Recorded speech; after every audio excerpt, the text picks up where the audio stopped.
Hello my beautiful friends and welcome back. So I am back today with my sister Melanie Murphy and we are back today with episode 3 of our Agony Aunts series. Look at us being consistent queens. Your 45 and 35-year-old agony aunts. We made a reel. We did a reel on Jessie's Instagram and it went viral. And didn't people comment? We look way older than we are. People are tearing us to shreds. I'm sorry, but I think we look fantastic. Yeah. Rude. Fantastic. So yeah, Instagram is where we get all the questions for this. Well, not questions, dilemmas. I'm loving this series. Me though. too. It's like the first time in a long time I feel I've had that kind of connection with the people watching the Me videos too. Because it's literally a conversation. Yeah. Like we're literally, I'm not wearing my ring, my wedding ring. I know, she's a nightmare. Oh, I got a divorce. So the tea today, guys. Wait until I tell you. Let's start. I hate waffle at the start of videos, but we're so bad for it. We're going to start off with a little juicy one so I can boast. How to get over the anxiety of learning to drive. So if you haven't seen... So I can post. Lads, so proud of this girl. I passed. She passed her driving test. test. She can now drive me around. We can go off in the car alone together. I can't believe it. I've wanted this all of my life. I mean, me too. And she is 8 years my junior and I still don't have a full license. I'm waiting to do my test, but this is my inspiration right here. Do you know what? It's actually made me more calm about if I do fail. Like, you've passed it so quick after that. It's just amazing to do that when you were so scared to learn. I know, but also it's a bit of luck involved. Loads of people fail their first test. Yeah. One of my friends did it 8 times and then she passed. So it just shows. Never give up. God never loves a trier. When it comes to the anxiety with learning to drive, because I was really anxious. Were you? You explain your anxiety, I'll explain mine. Yeah. So my anxiety came from, I was 19 and I was in a really bad car crash and it just put the fear of God into me when it came to learning to drive. From that day, I just was so... You went through the windscreen. Oh, literally. Like, my head it was smashed a bad through the windscreen. crash. Yeah, it was a really bad car crash. The person driving... No, let's not talk about that. Let's not get into it today. So that was where my fear came from. And I kept telling myself every single year, I'm going to do it this year. I'm going to learn to drive. I'm going to learn to drive. And every single year that came and went, I didn't. So I just genuinely thought at a point that I would never learn to drive because as the years went on, my anxiety got worse. Last year, for whatever reason, I was like, Fecca, I'm doing it. I'm doing this. Nobody's going to stop me. I'm just going to bite the bullet because one thing I learned in therapy is the only way you can overcome your anxieties is through exposure therapy and forcing yourself to do the thing. So true. So I was like, I'm never going to get over this fear unless I do it. But one big tip I have, and I don't know if you were the same, but when it comes to who teaches you to drive and your driving instructor, it is huge. Like having a good instructor. I'm obsessed with my driving so instructor. Am I. I love my instructor. He's a legend. Do we have something to be worried about? Oh, God. That's why we got a divorce. Yeah, so back to the divorce. I'm now shacked up with my driving instructor. No, he's class though. We just have great chats while we're driving. And, you know, and he said to me before, he was like, if I'm not correcting you on that and it means you're doing a really good job. So the more we're actually just chatting away, the better. Because I was like, should we just be talking and talking? This is like late into the, you know, even after we've done our initial 12 lessons. So for anyone who's not from our country, we can get a provisional license after 12 lessons. No, and you then, get your provisional after your theory after test. your theory test. Yeah. But when you've your 12 lessons, you kind of, that's how you properly learn how to drive. You can book your test once you've done the 12 lessons. Yeah. So I feel like I'm getting an interview. That's how I always feel. We need 2 of these little fuzzies. When it comes to finding an instructor, I'd say my biggest tip is reviews. Like find somebody who has a lot of reviews. I left mine a nice review. So did I. That's a huge tip. So you can't beat other people's personal experience. But then, once I did my first driving lesson, it was like all my anxieties and fears just went away, like for the most part, because I realised being behind the wheel wasn't half as scary as it was in my head. And all the things I was worrying about didn't manifest and weren't true. Like I actually prefer driving than somebody else driving now. Yeah, I'm more calm driving, according to any of my wearables like Fitbit, Oura Ring, I'm more calm driving than when I'm not driving. It's the perfect amount of stimulation for my brain. Same. Like, and it's just so like, I love it. I love driving. But where my nervousness about learning how to drive came from, so I didn't start learning how to drive until my 30s. In secondary school, which is like the school when you're a teenager in Ireland, it's called secondary school, there was a really bad bus crash and 4 girls from my school died. So one of the girls was in my year, and you know, we were friends. Like it wouldn't have been like one of my best mates, but we were all friends. And you know, we'd sit together at lunchtimes and things like that, and it was a really horrible time for weeks in the school. The atmosphere was so sad, and like just everyone was just standing around crying and everything. I think it was just when that happened, I remember them saying that it wasn't like the driver's fault. Nothing, they couldn't tell really what caused the bus crash. They were like, the road was fine, it wasn't the driver's fault, there was nothing wrong with the bus, like it was just a kind of freak accident kind of thing. It was the way they were saying. And I remember just thinking, how can something like that just happen? Like, imagine being responsible for that. Like, imagine going through your life and you crash a car and like someone else dies in your car. And I just kept thinking about that anytime it ever came up as a possibility. The responsibility, I didn't want that responsibility over other people's lives. And then, you know, having kids and all that, it's like, oh my God, like it's such a huge responsibility. But then you just get to a stage where you're like, it's very hard to function in the world without a car. Well, in Ireland anyway. In Ireland. I know in some countries, I have friends and they just never need to know how to drive because there's such good public transport. Yeah, our public transport's terrible. Yeah, and especially when you have kids, like, you know, they need a taxi driver, you know. So here I am. Yeah, I don't know what it was, but I just felt more that I needed to drive than I wanted to drive. But the more I've practiced driving, the more I'm like, no, I'm dying to have a full license. I want to drive everywhere. I want to be the designated driver because I don't drink alcohol. You know, call me up if you're stuck somewhere. Like, I am so excited to be that person now.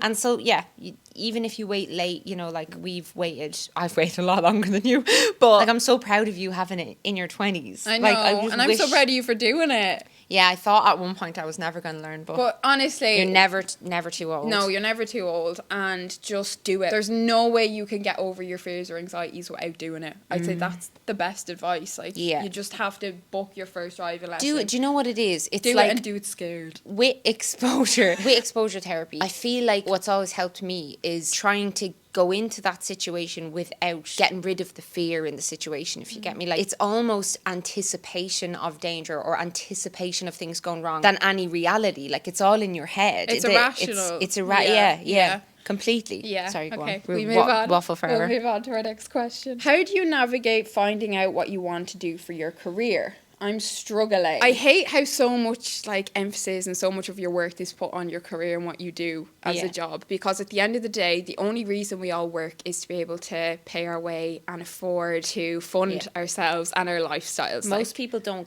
have a career. Most people just have a job to pay the bills, and living to work and working to live are two very different things. My advice to people is like, if there's not something that you're dying to do and you're like, this is my calling, this is what it is, sometimes that'll come to you later in life. But if you don't have that right now, it's perfectly okay to just do a job to make the money and then figure out in your free time what you love, and then maybe try and turn that into a money making opportunity. Yeah. You know? The other thing then as well is that I know a lot of older people who, you know, had really successful careers, but then as they got older and they stopped doing their career, they'd say, looking back, what was that all for? Like, you know, I did all that, and for what? Like, I could have been spending more time with my kids, with my family, with my loved ones. I could have been doing, you know, hobbies or things I was more interested in while having just a job that was, you know, funding me. But I put all my time and all my hard work and effort into something that just ended one day. You know, don't put so much pressure on it. Yeah. And especially the age that a lot of people are expected to have all that decided. You know, when you're coming to the end of school, when you're like,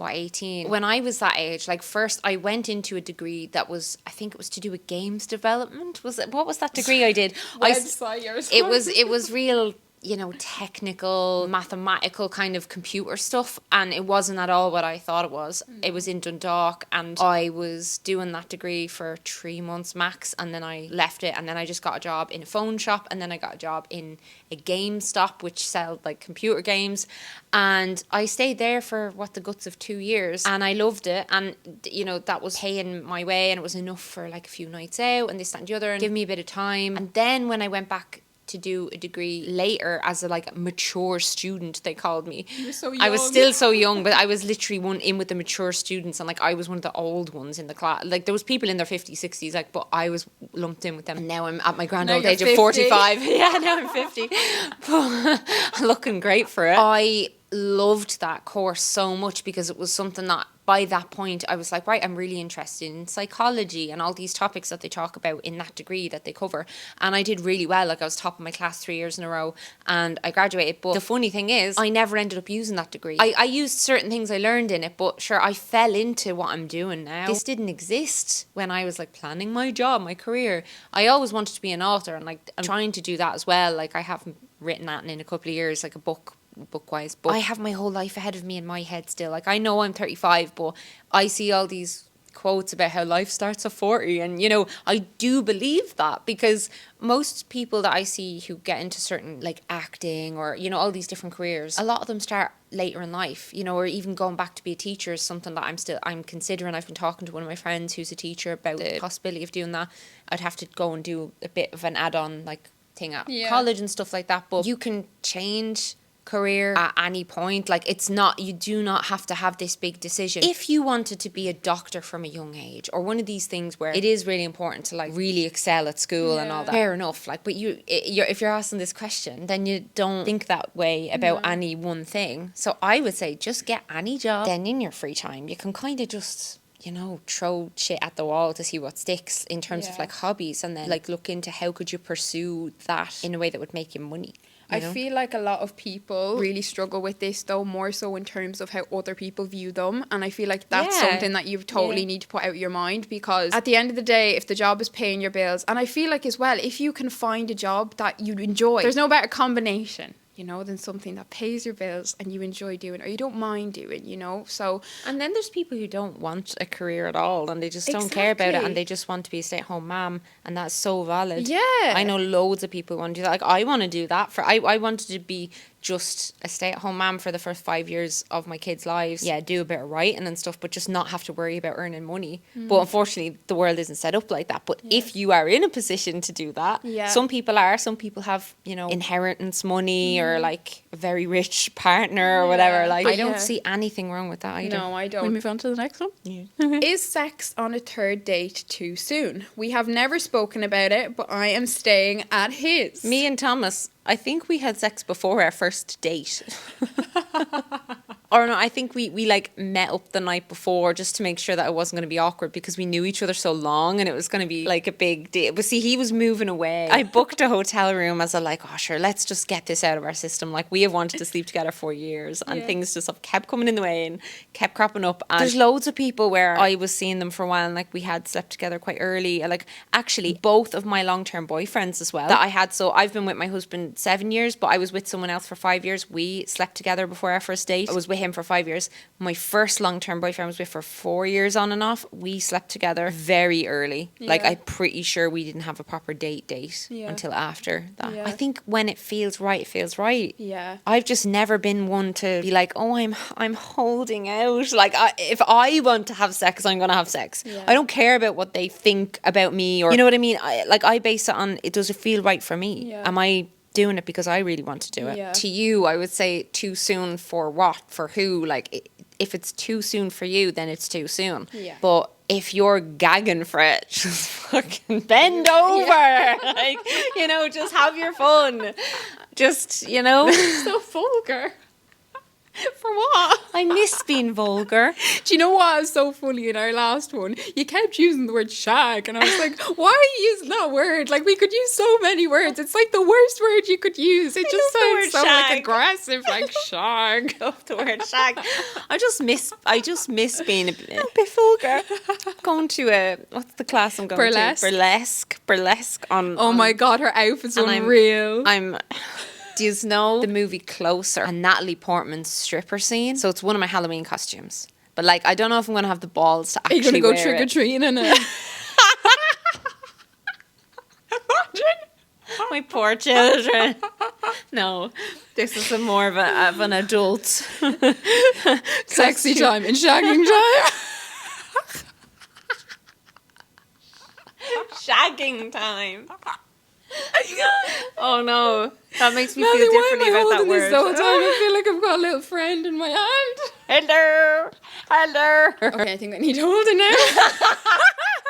How to bring up the topic of living together with your boyfriend. He likes living on his own, but it's too expensive for us. I would say that his worries here would probably be that if you move in together, he might lose like his alone time or his own independence doing things he likes to do. I would say in this situation, the best thing to do is probably to give him reassurance that just because you guys are living together, it doesn't mean that you are going to be like glued to each other's side all the time. Like living with your partner, like there's going to be so many times where he's doing his own thing, you're doing your own thing, and that's normal and that's healthy and that's how we should be. I think moving in together as a couple just for financial reasons is always going to be not the best idea if that's the only reason. Like I do think both people should be on the same page with being just as excited about sharing a space together and stuff, because if it's just a financial decision there could be a lot like of resentment and stuff, you know. But do you not think that's a red flag then? Like if you want to live, like if you wanted to live with your partner. Yeah, it is. Yeah. I think if you're at the point in your relationship where you're like totally ready to live with the other person and they're not at that stage, I would consider that a red flag. And a red flag doesn't always have to be like this terrible thing, but it's more something of like, right, what is going on here that I'm in a totally different place to you? Like what do I have to look at in this relationship that we're on two very different levels, and what should we be talking about related to that? Do you not think it could be a possibility though that he's never lived with a partner, so he maybe just has fears and worries, which is very normal if you've never lived with a partner before, so maybe he just needs a bit of like, they need to communicate a bit about the subject. So that might be what the red flag says, you know, that maybe the red flag is like communication off, speaker forever hold your peace. Like sometimes it just means that, you know, here's a little bump, we need to iron some things out and get on the same page. I think personally I'm just one of those people, I couldn't be dealing if I was like really, I want to live with you, and they're just like, I'd it's just like fuck off. Like, I'm out here. Yeah, I just think life's too short. Like, how long are you going to spend that? Now, I'm saying that on the basis that I'm assuming it's been a good while that this has been a problem. Like 3 months max, I would be kind of like, just thinking about it, just warming up to the idea. But like after 3 months, I'd be like, fucking no. Like, yeah, you're taking the piss, mate. Yeah, because it's not that much of a big deal. Like, no, but it is a big deal to live together as a couple, because you learn a lot about someone living together. Do you know what I mean? Like, I think you need to live together. But jumping from being in a relationship to living together is not that much of it. No. You know, because most people who are dating spend so much time going over and back to each other's places and stuff like that. There's so much contact missing here, though. Contact for future reference. Can you please send long, detailed, juicy stories? The more detail, the better. The more context, the better. I think this one's for you, Mel.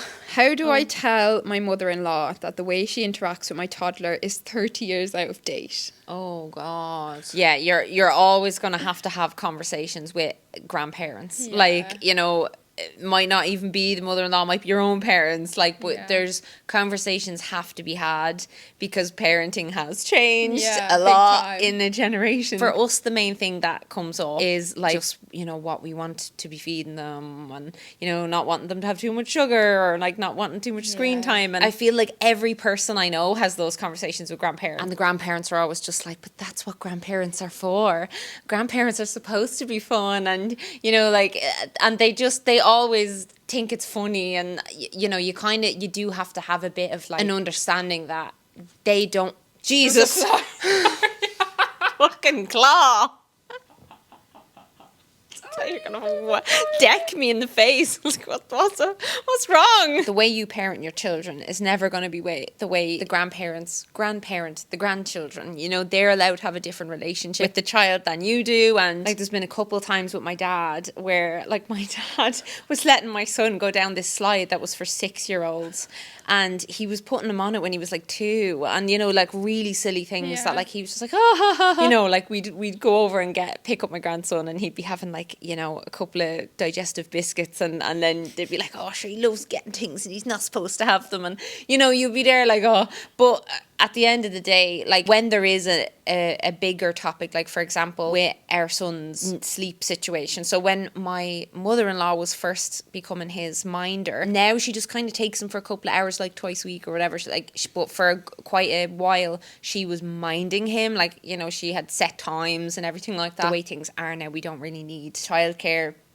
With my daughter is like older and stuff like that, it's not as hard for me now because they just play together. When she was first minding him, we had to have conversations around like, look, we co-sleep, we lie with him until he falls asleep, and like, you know, we just had this whole system around the nap and the cuddles and the this and the that, and so it was really important that they would be like completely on board with that. And you know, when maybe they did things differently back in their day, and they were completely understanding about it, and she, you know, I'd love like when getting a picture of the two of them like cuddling and things like that, and she just, yeah, like she's had him for a few overnights, and like he'll sleep beside her and stuff, so they're very, you know, some in-laws would be like, what, like, you know, real weird about things like that. Yeah, you know, the only kind of conversations we've had to have where it might have been a little bit uncomfortable on my end has been about breastfeeding, like long-term breastfeeding. But that's the case for everyone I know who breastfeeds for a long time, because the generation past, like the older generations, they never saw that. Like they would never see a child walking over to the mother and being like, boobies. And like, so to them, they're just like, if they're asking for it, they're too old, you know, and that is just like alien to them. And they were never, you know, encouraged that they'd have to do it for a long time, or like they would never be taught about breastfeeding or anything like that. So in those kind of situations, it's just kind of about being like, look, you know, we're from different generations and that's okay, and just standing your ground and being like, look, this is what I'm doing and it works for us. Yeah. You know, because at the end of the day, nothing should matter. No one's opinion should matter more than yours. Yeah. But I do think it's so important to have a good relationship with the mother-in-law. Like, I respect my mother-in-law more than probably anyone. Like, she's like my mom. Like, she is like my mom. The battle is having a good relationship. It's much harder to communicate things if it's a bad relationship. You know, people are more than likely not going to want to listen. Like, working on the relationship first is key. Yeah. And, you know, we have established a very good relationship. And I think, you know, I could have really ruined that. A lot of you know that when I quit alcohol, like right before I quit alcohol, I had a huge argument with my husband. And I was just a horrible person when I'd be drinking around that time because of things I was going through. I just really, really, really hurt my husband during that argument. And my mother-in-law was giving me one more chance, let's just say that. And from that day on, and I knew she was serious, you know, she was like dead serious. So from that day on, I was like, I would do anything for this woman to like me and to please just love me. Down on your hands and knees. Literally, I love her to bits, and she, you know, she was the best mother ever to my husband and to his sisters. I think everyone should have that relationship with their mother-in-law, and I know not everyone has a great mother-in-law, and some mother-in-laws are bitches, but it makes such a difference. It makes such a difference, and if you can do anything to try and improve that relationship, you should, especially for the sake of the grandchildren, for them to see you have a good relationship. Well, it makes it easier for everyone involved. Yeah. You know. So, is it okay to have feelings for an old flame years later, even when you're in a relationship? Well, it depends what they mean by feelings. Like, I feel like once you love someone, you really, really love someone, like even when you fall out of love, I think there's a love still there. Yeah. And, you know, I have some love for my exes, but it's not an in love feeling. But it is a feeling. Yeah. You know, so you say have feelings, or you could have horrible feelings, like I want you to die feelings. But like, you know, I think everyone has some residual stuff with people that they've shared a huge part of themselves with. You've been so vulnerable with them. Years with them, yeah. I'd say there's a difference between what you're saying and finding yourself being like, I want to be with them. You know, I want to be in a relationship with them. Like, I want to spend time with them. I feel like they're two totally different things. Like, I feel if you're finding yourself kind of lusting over the idea of something with them, then it's more than what it should be. Yeah. If you're like, actually, like, I wish I could still be with that person, and like, you know, you're visualizing a future with them and things like that. That's different than, like, one example that I have is like someone that I dated for a couple of months, but it was a very impactful relationship on me. And my husband and I, before we were married, we went to an event, a YouTube convention thing, and this person that I had been dating was there with their then partner. And we all had this very uncomfortable, like, we were walking past, we were walking onto a stage and they were walking off the stage, and it was like the most tense moment of my life. And I remember my husband was just like, what is going on there? Like, you could cut the tension with a knife. Like, it was like, what the fuck? And I remember just like, we were all just like and it was so uncomfortable. And that's because there was still like some unspoken bullshit there that like has not ever been addressed or resolved, and I probably never will be. And I think that's very normal. Like, there's about 3 people that I've been with in the past that if I ran into them, I'd vomit. I'd be like, whoa! Like, you know, and because there's feelings, there's stuff. I would never want to be with them again. Yeah. Like, you couldn't pay me, if you paid me 7 billion, I would not be with these people again. But that doesn't mean you can just like switch everything off. Yeah. Because sometimes when you end something, there's just unaddressed hurts that linger for a long time. Yeah. I'd say one example I have is that I always had feelings for Jermid. You did.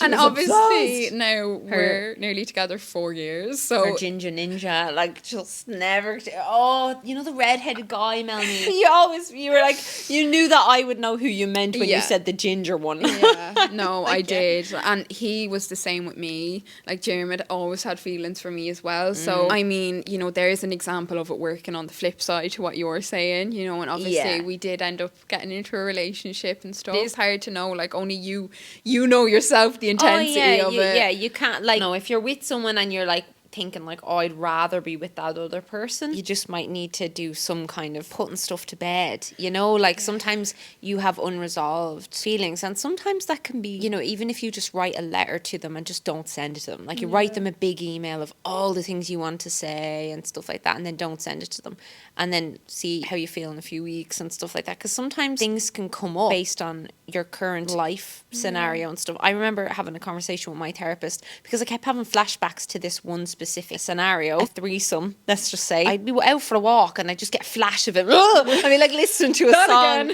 I'd be listening to a song and I just get these flashes of it all the time, like randomly. And, you know, and I said this to Thomas, so it's just like, it's weird, like I just keep having these old memories like that coming up. And my therapist said it was at a time where I was really grieving my past single life, my past like freedom, my sense of feeling sexy and confident. And she was like, it makes complete sense that you're getting all these memories of this past thing, and it was nothing to do with the people involved in that particular situation. It was the time and how I felt about myself and my life at the time. And during this time when that was coming into my mind, it was like, you know, I had a newborn baby and I was doing nothing, and I was, you know, all I was doing was breastfeeding. I was exhausted, my whole life had changed. Like, you know, I was never getting to spend time with my husband, and like, so it completely makes sense. So I had a bit of grieving to do, and now I'm in the process of just rebuilding that relationship with myself and carving out a new life.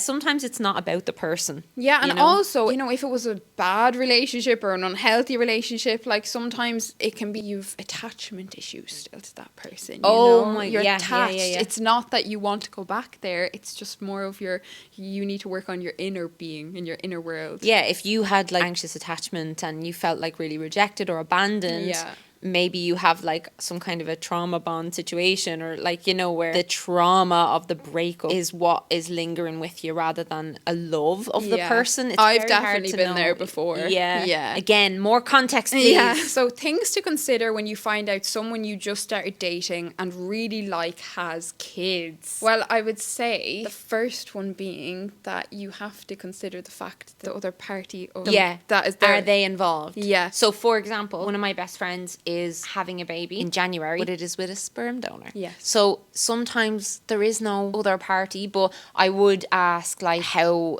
is the relationship with the ex? Yeah. How involved are they? What way do you guys rotate seeing the children? And if there is another party, to consider the fact that they're always going to be in their life. Yeah. You know? They're always going to be around. Yes. And the children are always going to come before you. Yes. Always. Yes. Always. And if they don't, then that's a massive red flag. Yeah. I feel like you have to consider as well, are you happy to be, you know, stepmother or stepfather, whatever your gender is? Because, you know, the kids could end up forming quite a strong bond with you, and it is very hard as a child. Like, we both experienced this, having childminders, becoming extremely close to them for like a year or a few months or 2 years, and then they're gone out of your life. That really affected me.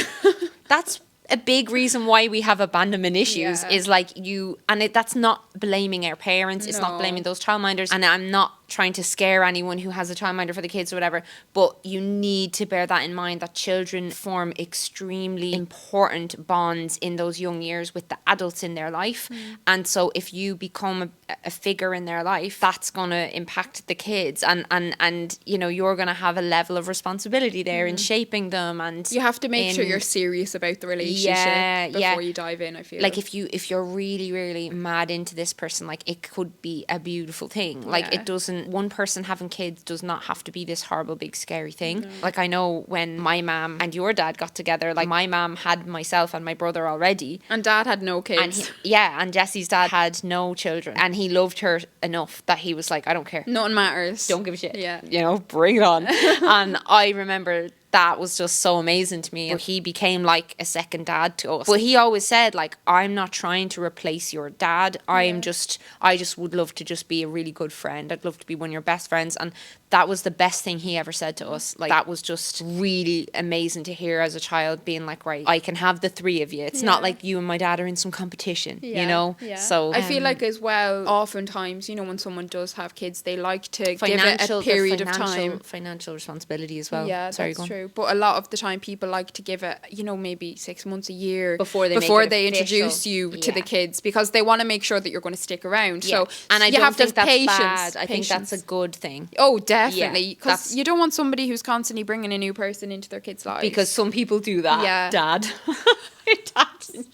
He had so many girlfriends at one point. People still get so confused. He'd be like, who's this one now? Like, he dated some millionaire woman, and then he dated some woman who, like, kept leaving presents out on the doorstep, and then he got engaged to this Spanish woman who was like 15 years younger than him. My dad was a fox. A silver fox. Still is. And he takers. People still get so confused about our dynamic. We have different dads and the same mom. People seem to think we've the same dad and a different mom, but you were wrong. You are mistaken. True or false? False. How do you navigate staying close while being in two different phases of life? Me and my sister are 11 years apart, and it's hard to bond and be as close when she has kids. Well, first of all, you don't have to force it. But I understand wanting that closeness. I had that with you when you were a teenager, and I was in college, and you just did not want anything to do with me because you were like telling you stuff. Like, I just kept letting her know, look, I'm available when you're ready. I feel like the best thing to do is to bond over the things that you do relate on. You know, the easiest way to become closer to someone and bond with someone is by sharing things. Chinese. Too, yeah. But yeah, just talking about what you're going through, you know, just info dumping all of your problems to Trauma each other. Dumping. That's what we do. Yeah. So, fell out with my sister and we haven't spoken in months. How to cope with family conflict? Well, I would say, as you know, me and Mel need a big fall now back in 2020, and we didn't speak for months. And I'd say sometimes you need that space after a fight. You know, it did us the world of good. if we would have spoken sooner than we did, I don't think we would have got very far. But we're closer now. Oh, we're so much closer. And I feel like especially in like the last year, like in comparison to when we just made up, you know, it takes time to mend a relationship as well. It does. And like it's really hard to have the first conversation after as well. It's horrible. Because you just swallow so much pride. 4 years ago, like that was still feels fresh sometimes when I think about it, because it was such a big deal to us. And the pandemic was in the middle of the pandemic, so I think that made it feel so much worse because we were already so isolated. Dealing with family conflict though, like every family has this stuff. Like there's always different communication styles. Approaching it with just authenticity and love is the only really way to go about it. Like, and if you're really angry, like processing that anger away from at the person, you know, like you don't have to, you can funnel that anger and release that anger without turning it on the person. You know what I mean? I think that's sometimes why, especially in family relationships, you do need that period of time apart before you can, you know, make up, because family relationships are very different. You know? You're so comfortable with them that you're almost like, I'm just gonna fucking unleash on you. No, like you think about them as a work colleague, you know, you're gonna sort your shit and then talk to them. And we had to learn that the hard way. So I'd say if you are really angry or really upset, or throw rocks, punch a pillow, scream into a pillow, hug a tree. It helped me. Just because you guys haven't spoken in months, don't let that make you feel like this is the end of your relationship. We are a prime example of that. How many months was it? 4, 5, 6? I thought it was 9. Okay, maybe I might be wrong. No, you might be right. I don't know. I don't know. But it was a long time anyway, and we're closer than ever now. You know, so it can be done, and it happens to people all the time. So I would just say, when you do have the conversation, though, you need to go into it with the outcome in your mind that you both want to resolve it. You know, don't go in looking for another fight. Or like trying to prove that one person's right and one person's wrong. Like both people. It doesn't matter at that point, because you can both be right and wrong in different ways. You can agree to disagree. You can also have had a different experience of the same fight. So maybe you're both right, maybe you're both wrong. Love but no longer in love with my partner. We have a 2-year-old. Do I leave or stay for the child? If it's 2 years after giving birth, I would not be making such big decisions in that time period, because we were just talking about this earlier. Like so many people break up in the 1, 2, 3 years after the birth of their child, and it's literally just because that time period is the most unsexy, difficult, challenging, draining, exhausting time of your life, and your relationship, no matter what you see online, everyone's relationship becomes, we're a team, we're a partnership, we're tag teaming, we're bringing up this child and trying to keep our lives together and earning money and keeping the house going. It is not all these sunsets on the beach anymore. For a while, I just feel like so many people you see, they do break up and then they're like, what? And then they get back together and then they're just like, we broke up because at the time we just didn't feel the same way we did before the baby, and we thought that meant XYZ. But that's why people get married. Like, they're like through thick and thin, you know. Obviously, you know, you've not said anything about any kind of abuse or any kind of like neglect or any kind of horrible stuff within the relationship, just that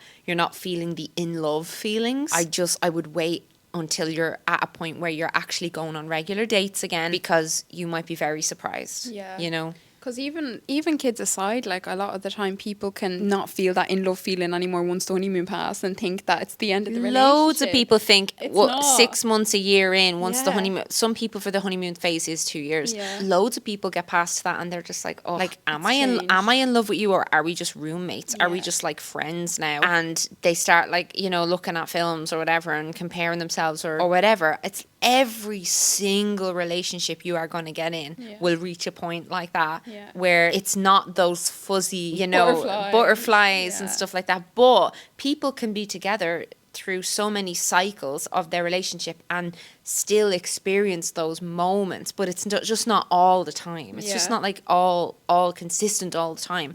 But you'll have them in little pockets of like the week or the month, like where you're like, if you strip back everything else, and like we would have this much more regularly, but the way things are right now, we don't. And I know for Thomas and I, even like before we had kids, we got through our I'd say our honeymoon phase was maybe 6 months or a year because we knew each other so long. Yeah. So it ended sooner because we just already knew each other so long. With Jeremy because it was the pandemic and we moved in together. So we were around each other constantly. Yeah. So yeah, you get to that point earlier where you're like peeing in front of each other, farting in front of each other, like, you know, sitting in a comfortable silence, which is so beautiful. Like, I think when you've been in volatile, horrible relationships, like you can kind of appreciate that stuff more, like the boring, mundane day-to-dayness of just coexisting with somebody can be so beautiful. But yeah, we still had a lot of like romance and dates and all this, that and the other. And it's only recently that I feel like we have started like sometimes actually flirting with each other again. Like, and a lot of things that were lacking for ages. And, you know, my youngest is nearly 2 and it's only recently, you know what I mean? So I just wouldn't... Give it time. Yeah. If before you had the baby, things were brilliant, I would postpone making a decision. Yeah. You know, when people say stay together for the kids, like usually they're talking, you know, 8, 9, 10-year-olds, or you're really far into a relationship with children, and then being like, oh, am I just staying together because of the kids, or do I really love the person or whatever? But you're still in like basically the baby stage. Yeah. So I would just say like keep trucking and just try and search for like little moments of reconnection, and, you know, see and give it some space and give it some opportunities. That's a good answer, Mel. Thanks. Can you stop rubbing your foot? I'm just like stroking my foot. I'm just rubbing my... You're on one today. Why did you say furt? That's what we call them. It's feet. Furts. Rubbing my feet. Furts. Okay, my little chicken nuggets. With barbecue sauce. We're gonna go and have some... Hey, why are you hogging the mic all of a sudden? This is my channel. Thank you so much for watching. We really appreciate your love and support on this series. Yeah, we'll please, be back lots again. of comments, lots of love, lots of likes, because that helps the algorithm. Come over to Instagram and get involved and give us so much context, juicy questions. Even send like multiples if you need, and fit in an essay, and then we'll answer less but more in depth. Yeah. Bye. I love you. Bye. Why did you leave me there?